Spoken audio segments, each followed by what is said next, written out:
Joining me now, Dr. Anthony Fauci, director of the National Institute of Allergy and Infectious Diseases and a member of the White House Coronavirus Task Force. So let's just start in January or February. When was the first time that you realized that this was a major problem? Because I remember in late January, you were telling people, early February, this was nothing to be concerned for most Americans. Americans, for the most part, were not at risk. It was in January at a time when the Chinese were saying, first, that it was only going from an animal to a human, and then when there were human cases that looked like they were transmitted, that it was very inefficiently transmitted. It was at that time in, I believe, mid-January, that we made the statement that if in fact that's true, that this is mostly animal to human, and we're not in China and it's very inefficiently spread, that in fact it may not be something that is of a major threat outside of China. When it became clear that not only is it transmitted efficiently from human to human, but that it was very, very contagious in the sense of easily transmittable, and it also had a high degree of morbidity and mortality.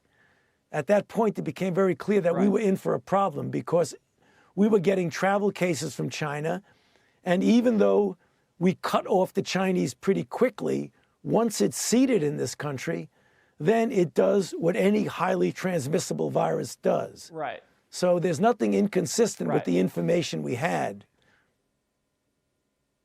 No, I totally understand. You were working with the information that was available at the time. At this point, do you feel like you were misled by the Chinese? Do you feel misled by the World Health Organization? Because you had, I said nice things about the leader of the World Health Organization. Now, looking back, it looks like he was not completely honest, or maybe he was deceived. How do you feel about that? You know, I don't know where the missteps went.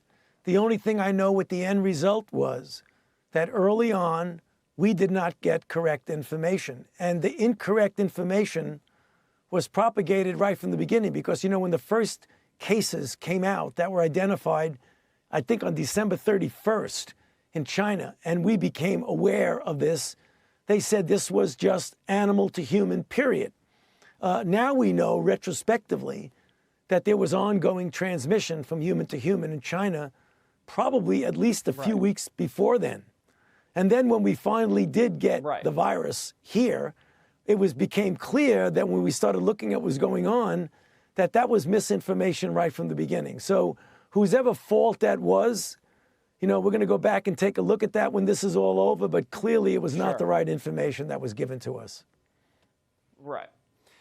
So now that we've done this almost full-scale national economic lockdown, are there things that cross your mind and think maybe would you have done it any differently? Could you have done everybody under 45 go to work? Could you have maybe done regional shutdowns? Could you have maybe just concentrated in the hot spots?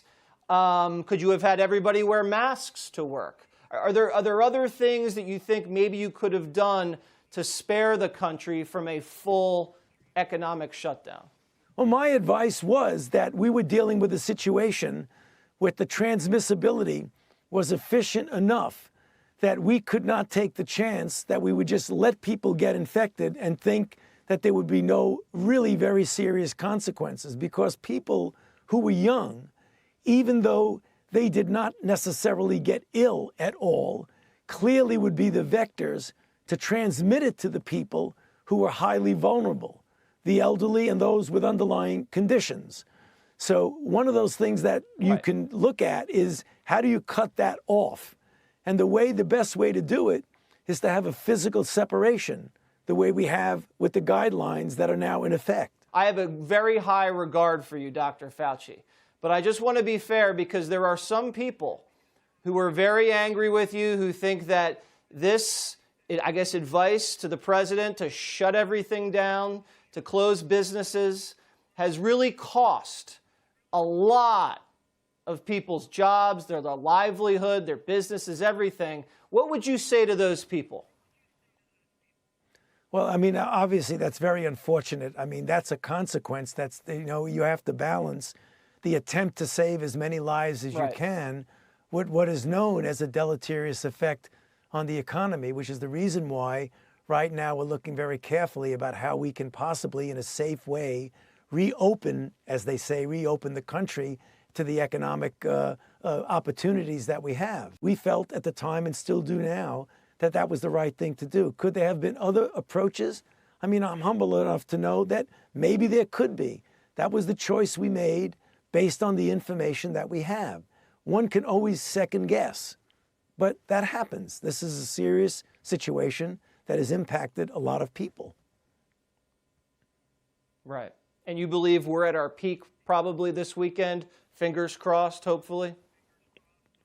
I hope so. I mean, what we're seeing, for example, in a place like New York, which we predicted correctly, that this would be a really bad week, where every day, the next day, would be more deaths than the previous day. But as that was happening, the engine that fuels the outbreak in New York, namely the number of new cases that lead to hospitalizations, that lead to intensive care, that lead to death, clearly are significantly less this week than they were the previous week. So it seems almost a paradox, but it really isn't. At the same time that the deaths continue to go up, we're having indications that we are reaching that peak, that apex, and will start to come down.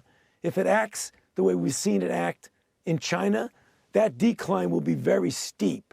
So we may go from a significant number of deaths, even more than we've seen, to a situation where there's a radical drop in the number of deaths, which will be the last to see, but the hospitalizations are already indicating that we're going in the right direction.